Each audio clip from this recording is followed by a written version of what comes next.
Silakan.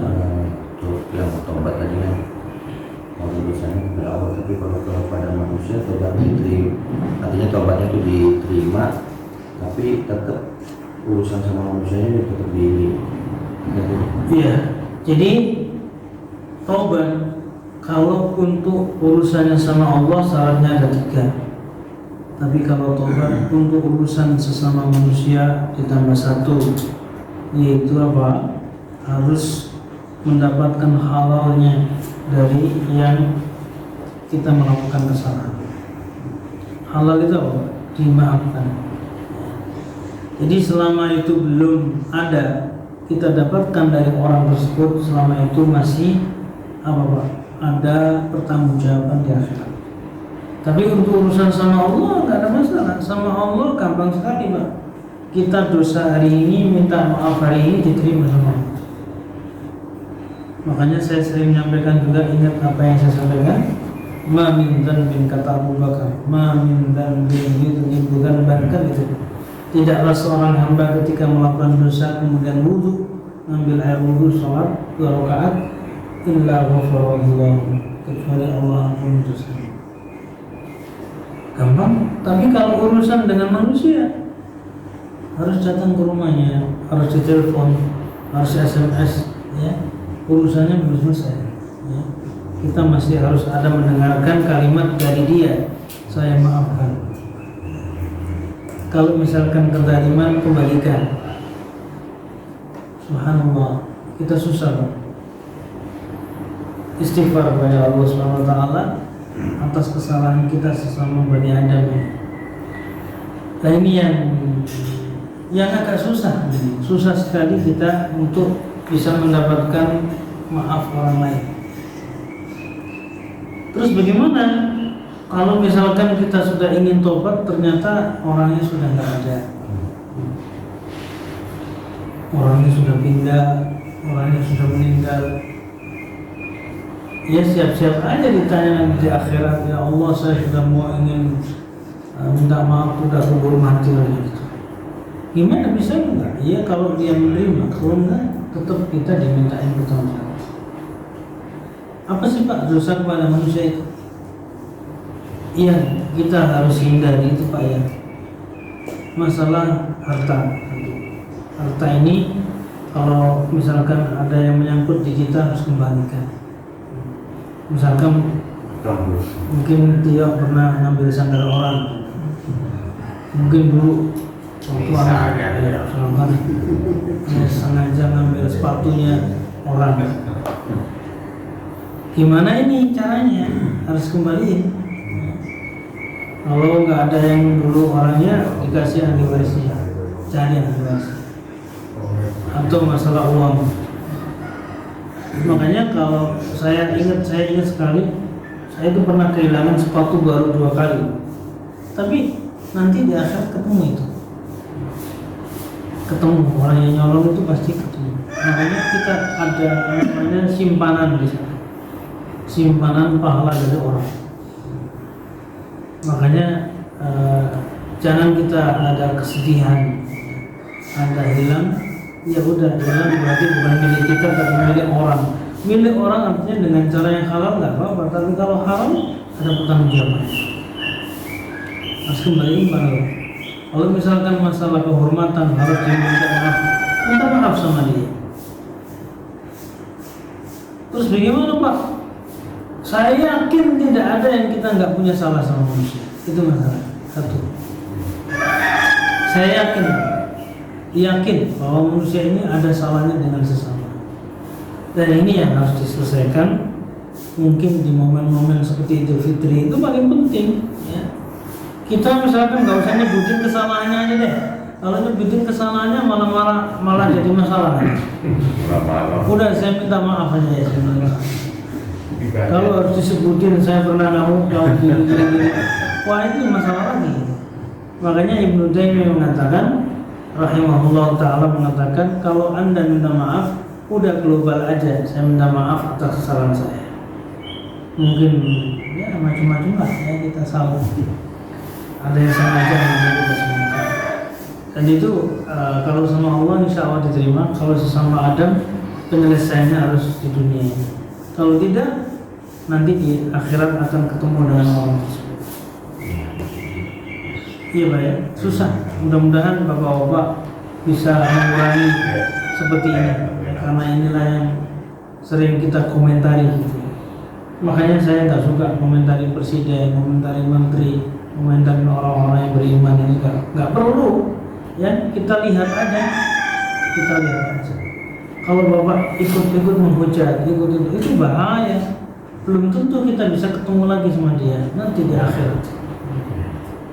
Itu yang saya hindari kalau entah WhatsApp, entah Facebook, itu saya menghindari supaya apa tidak ikut komentar.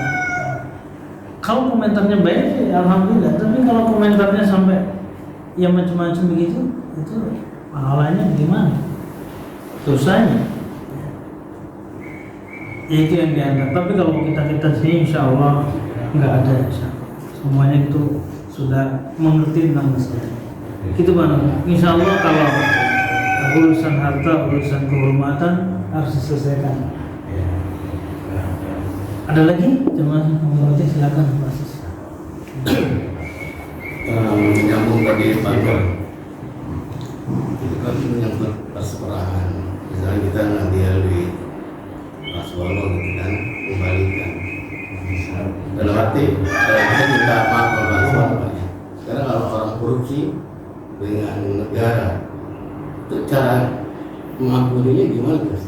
Kan secara global gitu kan. Ya, kalau dia urusan dengan negara harus dikembalikan ke negara. Uangnya yang dikorupsi uang negara harus kembalikan ke negara. Dan itu uang rakyat, gitu ya. Uang rakyat yang representasinya adalah negara itu. Makanya dia harus kembalikan uang itu dengan sejumlah yang dia korup itu sudah menjadi bagian dari dia taubat. Ya, bagaimana orang maling ditangkap baru ngembaliin gitu ya. Harusnya orang itu nggak usah ditangkap dulu baru ngembaliin kan gitu. Kalau dia merasa salah, kembaliin itu. Kalau orang seperti yang sekarang ditangkap baru ngembaliin, terpaksa dia harus kembaliin. Bukan ingin mengembalikan, tapi terpaksa mengembalikan. Apakah ini sudah menjadi gugur? Ya, kalau itu uang negara, kembalikan, nggak ada masalah. Mudah-mudahan ini benar dia ingin mengembalikan sesuai dengan jumlah yang diperlukan. Nah, sekali lagi kalau untuk negara ya urusan negara pasti. Kalau untuk person pribadi ini, ya itu lebih susah. Kalau untuk negara gampang sekali. Kalau untuk urusan pribadi kita ini agak susah. Sangkut pautnya itu agak rumit Pak.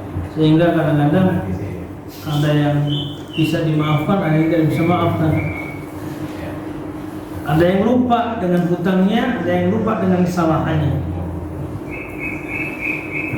Saya kira begitu Pak Ses, untuk masalah korup itu dosa besar, maling, curi harus dipotong tangan sebenarnya Pak Ses.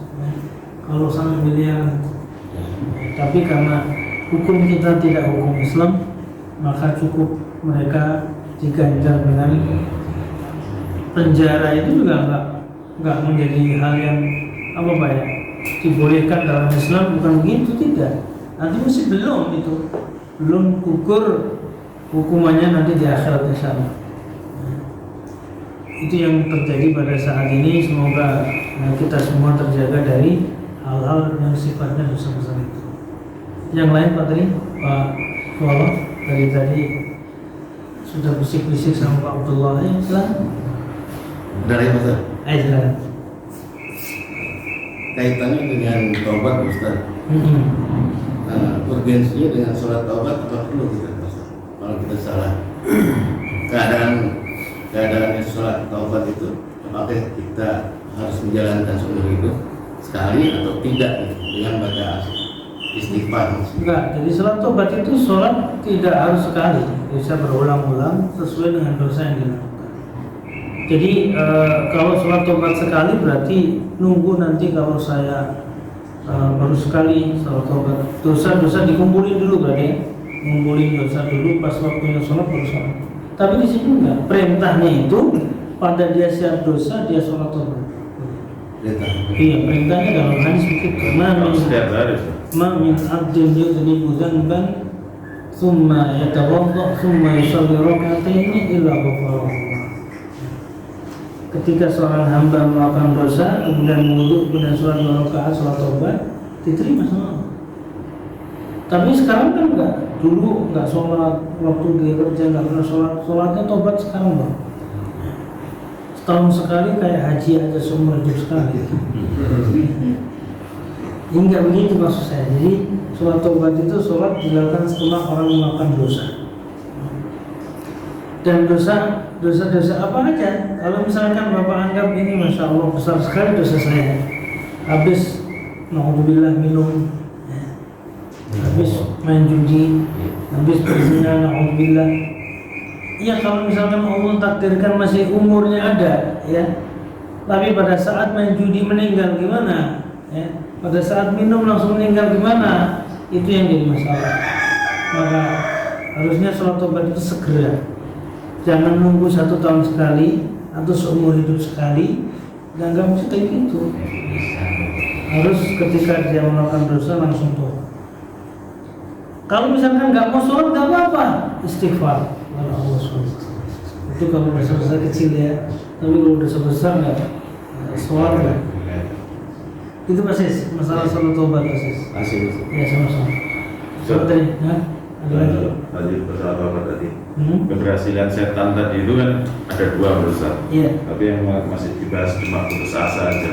Satunya belum. Nah, Iya. terus sholat taubat itu kan manusia tidak luput dari dosa. Jadi setiap hari itu kita melakukan dosa. Apakah sholat taubat itu harus setiap hari? Ya. Ya, ini kalau setiap hari berdosa, dosanya ada ukuran dosanya, ukuran dosa. Ada yang tobatnya cukup dengan istighfar aja, nggak harus sholat. Yang sholat itu kayak saya besar itu, yang kayak habis berzina, habis minum, itu segera ya. Tapi kalau misalkan maksiat, lihat aurat wanita, mendengarkan maksiat atau ngomongnya nggak bagus, istighfar. Dan insya Allah semua kita begitulah, tiap hari itu ada aja maksiat. Istighfar, habis sholat itu sudah istighfar. Nah, yang saya maksud dengan sholat taubat itu yang dirasa itu adalah dosa yang berat, ya, besar. Dan ini butuh keseriusan saya taubat sholat. Begitu. Itu yang pertama. Yang kedua, tadi saya menyebutkan keberhasilan setan itu dalam menggoda manusia selain putus asa, yaitu adalah ujub. Kalau manusia ini sudah ujub, itu setan berhasil. Ujub itu sudah merasa puas, bangga diri. Saya sudah Masya Allah, saya sudah lebih dari yang lain, saya sudah lebih sempurna. Ini sudah berhasil setan. Jadi pintu 2 ini pintu yang utama. Hati-hati. Bapak kalau sudah merasa bahwa putus asa dengan hidup ini, dengan kesalahannya, dengan dosanya, itu sudah berhasil. Jangan dilanjutkan, harus kembali kepada Allah. Dan sering saya juga merasakan begitu Pak. Kayaknya susah banget saya harus tobat. Habis berapa hari kembali lagi, berapa hari kembali lagi. Setannya terus. Tapi setan nggak itu yang intinya. Bagaimana kita dibuat stres, sedih, ya, putus asa. Akhirnya apa? Kalau orang sudah begitu, ya sudah bisa bunuh diri. Kayaknya nggak berguna lagi saya hidup. Iya, dan itu sudah berhasil. Makanya hati-hati dengan orang yang begini. Makanya banyaklah kita ini berkumpul dengan orang yang soleh, banyak istighfar, orang-orang yang jujur, gitu, sehingga kita nggak seperti orang yang seperti ini. Yang kedua tadi adalah ujub. Nah, ujub ini bahaya. Saya masih banyak melihat orang yang lebih sempurna dari saya. Makanya saya melihat banyak teman-teman yang Masya Allah ibadahnya lebih tinggi, lebih baik, lebih meningkat daripada saya. Jadi kalau kita punya perasaan seperti itu bahaya. Ujub namanya. Ujub itu bangga diri. Dirinya sudah merasa dari lebihan. Jadi tidak ada di RT ini kecuali saya. Yang apa? Yang berhasil. Nah, itu setan sudah di atas itu, di atas angin ya. Nah ini yang sering siapa aja Ustadz, ada yang mengaku bahwa Ustadz ini Pak Ustadz saya ini lebih ini daripada yang lain. Ada yang kita orang biasa juga ada yang ujub dengan kecantikan, kemewahan, kekayaan, banyak sekali. Keberhasilan kita semua ini adalah karena Allah. Maka itu jamaah sekalian, hati-hati dengan dua pintu ini. Kalau sudah merasa bahwa Bapak kayaknya sudah puas dan sudah merasa Anda itu tidak ada apa-apanya, saya yang berhasil, saya yang lebih. Yang mewarisi siapa? Yaitu iblis. Dan iblis inilah yang pertama kali memberikan warisan sifat ujub, bangga diri. Buktinya apa? Tahu nggak? Pertama kali disuruh sama Allah, disuruh sama Allah apa? Untuk sujud, kemudian dia bangga dengan dirinya sendiri. Saya kira itu ya yang perlu saya ingatkan kepada jamaah semua. Bapak Caimin mau tanya Pak terjadi silakan. Jadi maksud kita kan kalau riba itu haram dan itu kita nggak bisa menghindar karena sistem itu. Tapi kita kan bisa ikhtiar, mungkin selama kita di bank konvensional kita pindah ke syariah. Itu apakah perusahaan kita udah pindah ke pihak bank yang mungkin menerapkan dia syariah tapi menerapkan ini konvensional itu pasar pertama.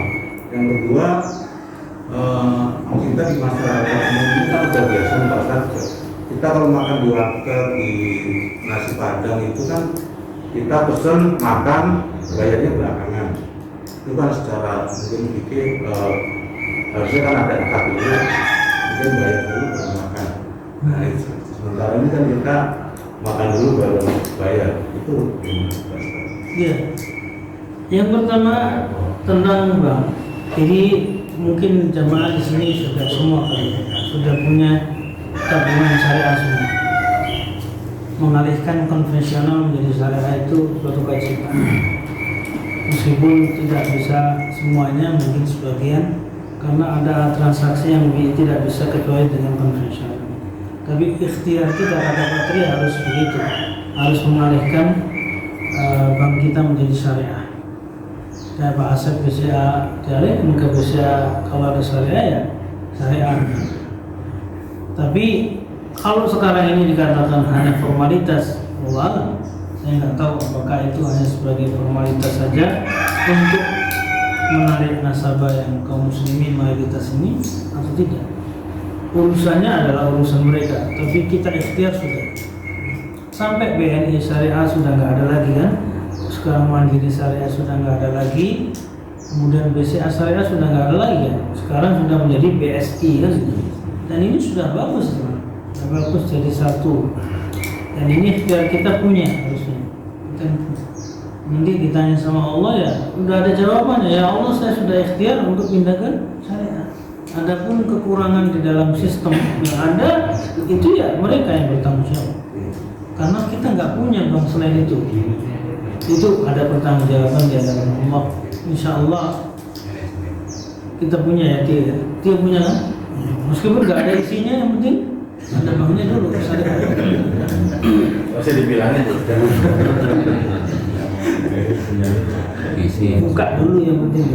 Ada keseriusan kita untuk menjadikan syariah. Jadi begitu Pak. Kalau kita sudah berusaha, kembalikan semua sistem kepada pengelola penanggung jawab. Mereka yang bertanggung jawab terhadap semua sistem yang salah di dalamnya. Kemudian yang kedua, ini masalah transaksi Pak. Ini betul juga. Jadi kita tidak boleh orang jual beli itu transaksi nggak jelas. Harus transaksi itu di atas kertas yang jelas, termaktub di dalamnya harga dan segalanya. Kayak Shopee, kayak Tokopedia itu sudah ada semua. Kalau kita belanja sudah ada harganya. Nah ini yang masalah kita kayak warteg tadi, kayak di tempat-tempat restoran yang mungkin kita langsung masuk langsung disuguhin sesuatu, kemudian kita kaget. Kata Pak Suwono hampir 1 juta makan makanan ikan laut. Ya. Ini kesalahan juga. Kalau sudah biasa, kita biasa itu nggak ada masalah. Kita masuk warteg udah biasa, paling kisaran 20 ribuan, nggak lebih dari itu, udah biasa kita. Nggak usah transaksi tertulis juga nggak ada masalah. Tapi kalau yang sampai di situ ada ruben, kalau fikih itu, kalau rubenu haram. Ruben itu adalah orang setelah membeli dia menyesal. Gitu. Dan itu ruben, itu penipuan. Al-rubnu itu adalah haram. Dia itu ada namanya orang merasa tertipu dengan harga itu. Dan jangan sampai, makanya Bapak kalau misalkan meragukan tanya Pak. Saya biasa tanya berapa harganya. Misalkan kemarin saya beli bubur aja tanya Pak saya. Karena nggak pernah beli ke situ nanti dihargai mahal, nggak jadi saya. Tanya harganya, harganya masih standar, beli saya. Jangan-jangan setelah makan kemudian 100 ribu. Gimana? Mau dibayar nggak? Harus dibayar kan? Kita menyesal, nah itu haram. Makanya biasanya yang bagus itu kan dikasih apa itu? Brosur itu. Itu sudah bagus ya. Menunya sudah ada. Bapak memilih apa saja ya udah itu. Cuman persoalannya Pak Wolo kan nggak ada menu begitu. Datang satu keluarga, satu mobil, pas selesai 1 juta. Padahal gitu-gitu aja boleh. Belum. Makanya terjebak dalam hubungan dan itu haram. Insya Allah nggak ada masalah Pak. Bapak nggak usah sungkan nanya harga itu Pak. Itu harus tuh. Berapa harganya? Nggak ada masalah Bapak, nggak usah merasa ini orang kok nanya-nanya. Ya udah ini hak saya, ini transaksi yang benar saya sih. Kalau enggak saya nanti jadi rugi. Dan rugi itu adalah. Berarti kalau seandainya dia udah kita pesen ini berapa langsung kita bayar baru kita makan itu lebih bagus. Ya harus begitu, harusnya memang begitu. Transaksi itu harus kita dapatkan pada saat majelis itu tawar menawar boleh, langsung oke boleh. Yang penting sudah tahu harganya. Mau nasinya dulu, mau uangnya dulu nggak ada masalah. Yang penting ini sudah transaksi Sama-sama ridhonya. Sama-sama ridhonya. Mendingan gitu, kadang-kadang bisa lupa juga Pak kita udah makan apa. Ada kamera. Makan ini. Tadi pembeliannya nggak coba itu. Tapi biasanya ngomong saya begitu sih Pak. Langsung makan, langsung bayar. Takutnya itu lupa. Menunya kan lupa apa lagi kan? Iya. Kita ngambil, tadi makan apa ya? Iya, lupa. Iya. Nah kalau sudah transaksi ternyata menunya nggak sesuai ya urusan lain. Itu misalkan katanya ini tapi kok nggak sesuai, nah ini juga penipuan, nggak boleh juga. Makanya Bapak ya transaksi itu kalau namanya makan, setelah makan boleh kita bayar atau bayar dulu baru kita makan. Dua-duanya boleh. Ya, terserah kita aja maunya seperti apa. Yang penting harganya jelas, menunya jelas. Terus belajar dari orang-orang kafir itu Gimana?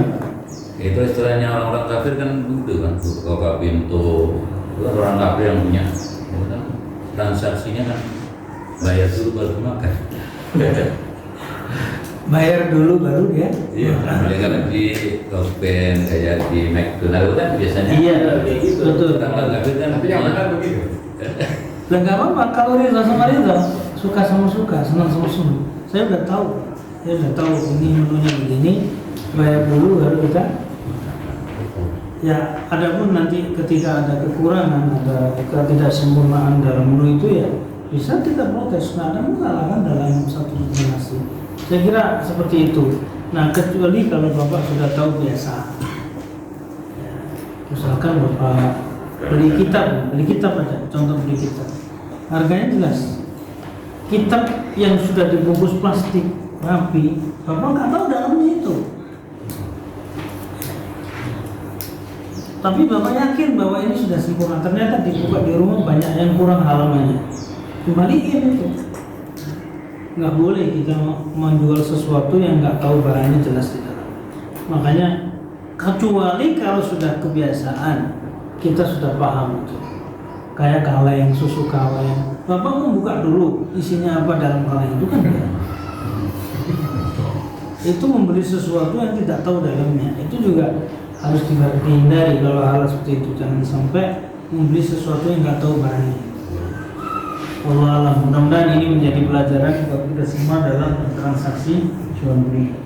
Saya kira itu, kurang lebihnya mohon maaf atas apa yang saya sampaikan. Mudah-mudahan bermanfaat untuk kita semua di dalam kehidupan kita ini. Kita akhiri jamaah sekalian dengan doa kafaratul majelis.